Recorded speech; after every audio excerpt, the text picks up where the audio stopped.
자, 이번 강의는 데이터베이스 구조입니다.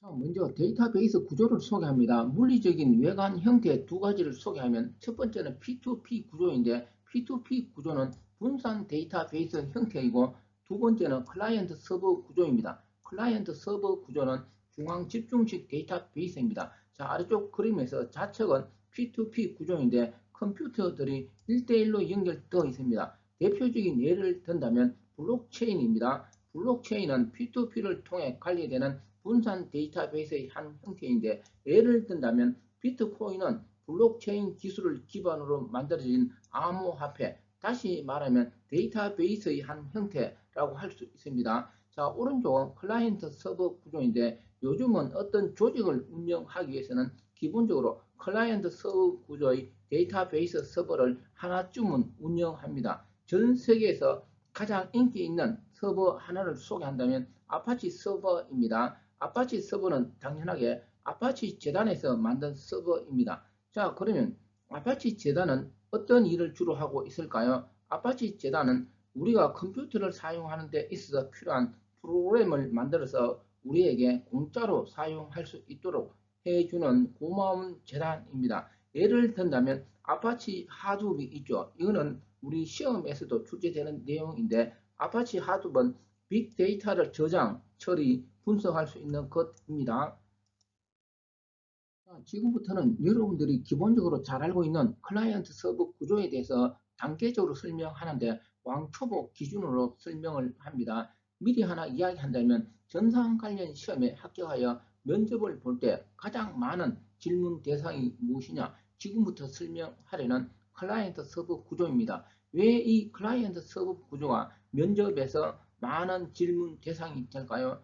합격해서 근무를 하게 되면 바로 이 클라이언트 서버 구조에서 근무하기 때문일 것입니다. 자, 그러면 잘 알다시피 클라이언트 서버 구조는 하나의 서버에 다수의 클라이언트가 접속하여 서비스를 이용하는 형태입니다. 이때 서버는 중앙 컴퓨터가 될 수 있고 클라이언트는 단말기가 될 수 있습니다. 자, 아래 용어를 정리합니다. 처음 컴퓨터 이용해서 클라이언트 서버 구조가 나타났을 때는 그냥 서버는 중앙 컴퓨터, 클라이언트는 단말기 또는 단말기는 키보드 모니터 형태입니다. 또 다르게는 콘솔 이런 용어를 사용합니다. 그런데 지금은 발전하여서 서버는 여러 형태가 있는데 대표적인 것은 웹 서버, 웹 응용 서버, 그리고 데이터베이스 서버 등으로 세분화되어 있고 클라이언트가 될 수 있는 것은 뭐 노트북, 스마트폰, 그리고 데스크탑 PC가 되겠죠. 그리고 웹 브라우저 이런 것을 무엇이라고 하느냐? 클라이언트라고 하는데 지금 설명한 이런 내용에 대해서는 세부적으로 뒤에서 설명을 합니다.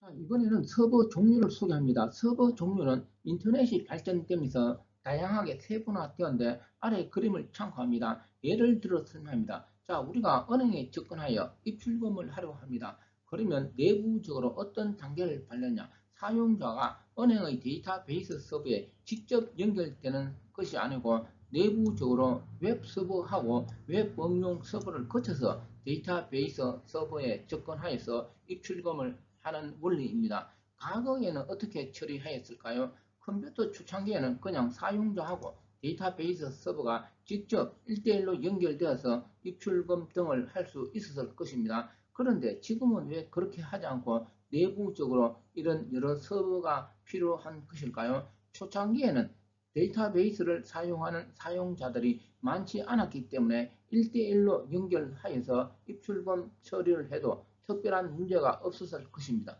그런데 지금은 갈수록 데이터베이스 사용자들이 증가하여 1대1로 연결하면 원활한 서비스가 불가능합니다. 해서 중간에 웹 서버, 웹 응용 서버 등을 두게 되었습니다.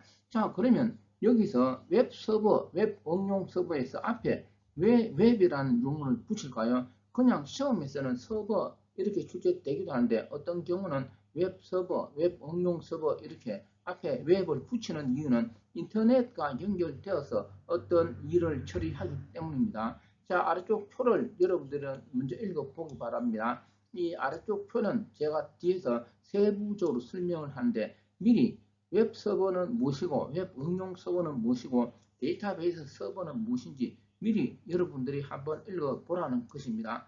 자, 여기서 용어 하나 더 설명하면 웹 응용 서버는 약으로 WAS라고 하는데 이거는 시험에서 WAS 이렇게 출제되기도 하지만 그냥 간단하게 AS 응용 서버의 약어입니다. 이렇게 출제되기도 합니다. 자, 여기서 한마디 더 하면 우리나라 사람들은 주로 앞에 웹을 붙인다라고 합니다. 웹 서버.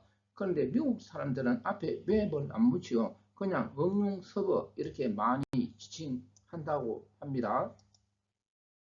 자, 이번에는 앞에서 살펴본 웹 서버와 웹 응용 서버의 가장 큰 차이는 뭘까요? 제가 지금 설명하려는 이 내용은 전산시험 면접에서 질문 대상 1위가 될 수 있습니다. 만약에 전산시험 면접을 간데 이렇게 웹 서버와 웹 응용 서버 차이가 뭘까요? 이런 질문을 받았다면 아래에 있는 이 내용을 이야기하면 아마 면접에서 무난한 점수를 받을 수 있습니다. 다시 강조하면 아래에 있는 이 내용은 웹 서버와 웹 응용 서버의 가장 큰 차이점을 핵심 요약 정리한 것입니다. 자, 제가 표 내용을 읽어봅니다. 먼저 웹 서버 WS라고도 하는데 주로 정적인 데이터를 처리하는 서버입니다.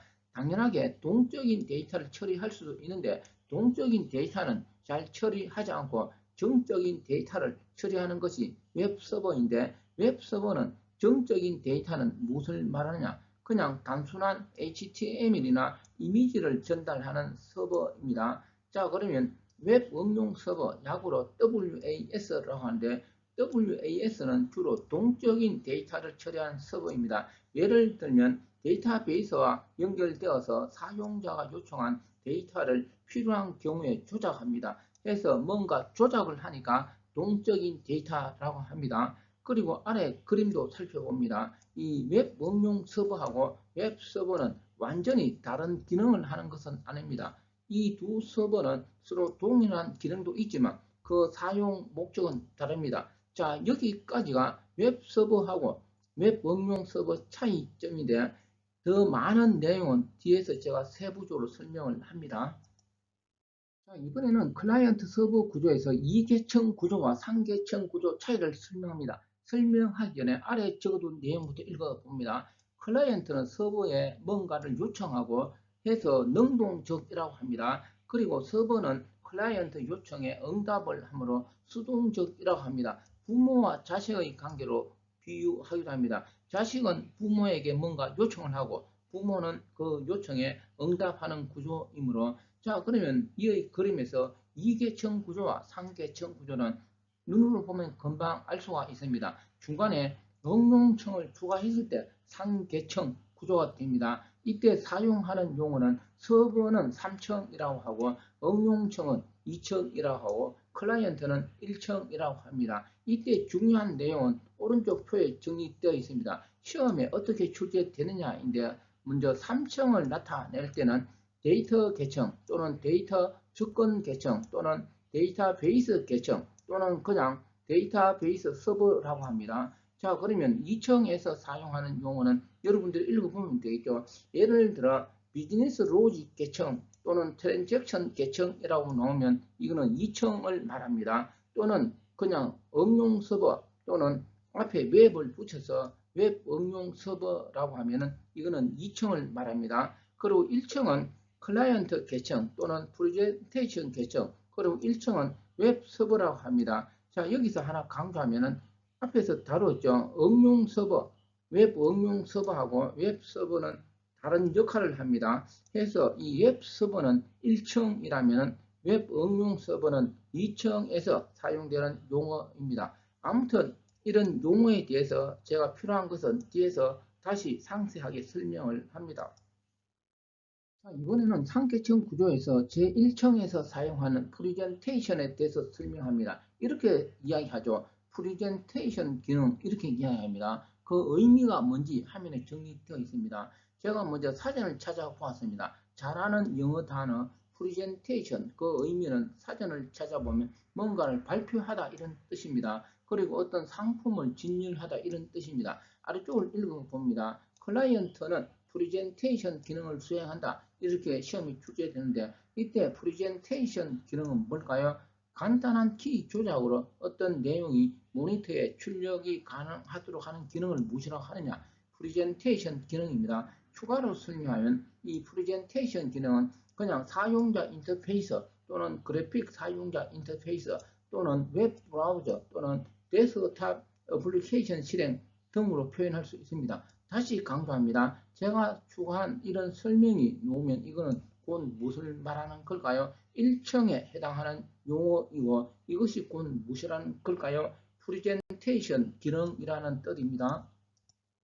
자, 이번에는 상계층 구조의 제2층에서 사용하는 비즈니스 로직이 무엇인지 설명합니다. 비즈니스 로직이 무엇인지는 제가 화면에 적어둔 이 내용을 여러분들이 읽어보면 금방 이해될 수 있습니다. 제가 특별하게 설명하지 않아도 이해될 수 있을 정도로 적어두었으니까 먼저 읽어봅니다. 제가 핵심을 이야기하면 비즈니스 로직은 회사가 돈을 많이 벌기 위한 실질적인 코드입니다. 왜 회사가 돈을 많이 벌기 위해서는 이런 비즈니스 로직이 필요할까요? 바로 아래 설명해 둔 내용입니다. 예를 들어 홈페이지에 회원 가입하는 경우입니다. 자, 우리가 어떤 사이트 회원을 가입합니다. 그러면 우리 사용자들은 그냥 아이디와 비밀번호 등을 넣고 개인정보 입력한 후에 가입 버튼을 클릭하면 그걸로 끝이죠. 그러면 어떤 사용자가 간단하게 이런 내용을 입력했을 때 회원 가입이 정상적으로 될까요? 회원 가입이 정상적으로 되기 위해서는 내부적으로 많은 단계가 필요합니다. 예를 들면 아이디 중복 검사라든지 비밀번호가 유효한지 검사해야 되고 본인 인정 등 여러 가지 내부적으로 치료할 것이 많겠죠. 이렇게 많은 것을 검사해서 정당하면 가입자에게 회원 가입 성공을 알려줍니다. 이때 비즈니스 로직이라는 것은 곧 뭘까요? 우리 사용자들이 눈에 보이지는 않지만 컴퓨터 내부적으로 처리하는 어떤 알고리즘 코드가 필요할 것입니다. 바로 이런 부분을 무엇이라고 하느냐? 비즈니스 로직이라고 합니다. 자, 오른쪽 내용을 읽어보면 더 세부적으로 설명되어 있으니까 충분하게 이해가 될 수 있고 또 예를 들어 주었습니다. 우리가 쿠팡 이런 데서 물건을 구입하였을 때 장바구니에 상품이 추가될 때마다 결제 금액은 갱신될 수 있겠죠. 이런 것을 처리하는 것을 곧 무엇이라고 하느냐? 비즈니스 로직이라고 합니다.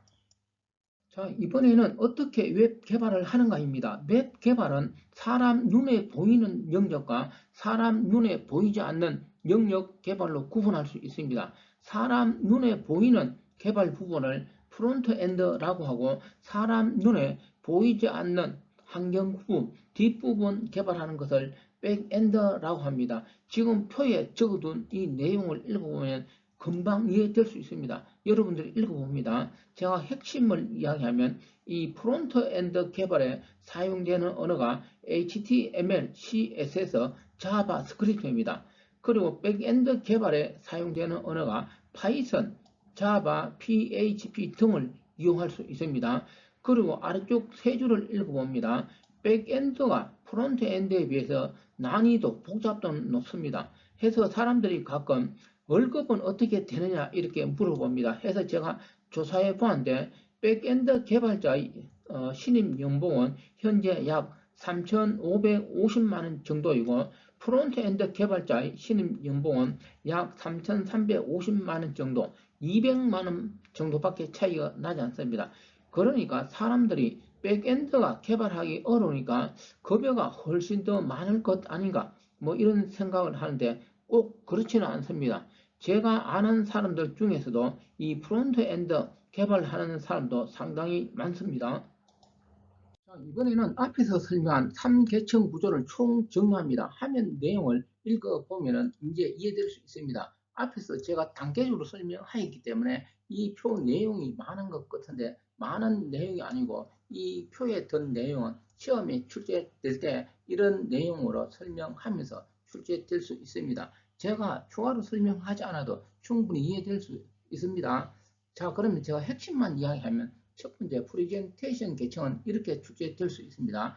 프레젠테이션 계층은 비즈니스 로직이나 데이터 관리 코드를 포함하면 안 된다고 합니다. 이 비즈니스 로직은 어디에서 다루는 걸까요? 어플리케이션에서 다루는 것이죠. 해서 이 프레젠테이션 계층에는 포함되면 안 된다라는 것이고 데이터 관리 코드는 어디에서 포함되어야 할까요? 데이터 계층에 포함된 내용이죠. 해서 어디에서는 프레젠테이션 계층에는 포함되면 안 된다라는 뜻이 되고 그러면 두 번째 층인 어플리케이션 계층은 어떤 코드가 포함되어야 하느냐 이렇게 출제될 수 있습니다. 거꾸로 프리젠테이션 코드나 데이터 관리 코드를 포함하면 안 된다라는 거죠. 프리젠테이션 코드는 어디에? 프리젠테이션 계층에서 포함되어야 하기 때문입니다. 자, 여기까지 또 하나 더 이야기할까요? 데이터 계층에서는 데이터베이스와 데이터베이스를 관리하는 프로그램이 포함되어야 한다. 이렇게 출제됩니다. 이번에는 클라이언트 서버 구조는 제1계층, 제2계층, 제3계층 등으로 구현할 수 있는데 아래 그림을 보면 쉽게 이해될 수 있습니다. 먼저 3계층 구조는 앞에서 설명하였습니다. 제1층, 2층, 3층이 세분화되어 있는 것이고 제2계층은 1층과 2층을 묶어서 하나의 층으로 다루는 것을 제2계층 구조라고 하고 제1계층 구조는 1층, 2층, 3층을 하나로 묶어서 처리한 것을 제1계층 구조라고 하는데 제1계층 구조는 컴퓨터 초기에 사용한 구조라고 볼 수 있습니다. 그러니까 데이터베이스만 별도로 떼내고 나머지는 제1층으로 다루었다는 뜻입니다. 자, 그리고 여기서 용어 하나 정리합니다. 영어 단어에서 티어가 있고 레이어가 있는데 먼저 티어는 뭔가가 분리적으로 분리되어 있는 것을 말하고 레이어는 논리적으로 분리된 것을 말합니다. 그러면 우리가 클라이언트 서버 구조에서 제1층, 제2층, 제3층에 사용되는 층은 레이어가 아니고 무엇이냐? 티어라는 영어 단어를 사용합니다. 물리적으로 뭔가가 분리되어 있다는 뜻이죠. 그러니까 제3계층에서 1층, 2층, 3층은 물리적으로 분리되어 있습니다. 그러니까 제3계층은 데이터베이스 서버, 물리적으로 별도의 서버가 분리되어 있다는 것이죠. 그러니까 비즈니스 로직은 응용 서버가 물리적으로 분리되어 있다라는 뜻입니다. 자, 이번에는 앞에서 설명한 제2계층 구조는 서로 다른 형태로 구현할 수 있습니다. 화면 그림을 봅니다. 첫 번째 형태는 응용층을 제1층으로 묶는 경우와 두 번째는 응용층을 데이터 계층으로 묶는 경우입니다. 이렇게 응용층을 제1층으로 묶었을 때는 원격 데이터베이스 접근 모델이라고 응용층을 데이터 계층으로 묶었을 때는 데이터베이스 서버 모델이라고 합니다. 그런데 이 내용에 대해서는 제가 가끔 질문을 받았습니다. 왜 질문을 받았느냐 하면 시험에 이런 내용이 딱 한 번 출제된 적이 있었습니다. 그런데 이 내용이 또다시 출제될지는 의문스럽습니다. 하지만 시험에 출제되었기 때문에 정리하였고 오른쪽에 적어둔 내용은 그냥 읽어보고 참고하도록 합니다. 이번 강의는 여기까지입니다.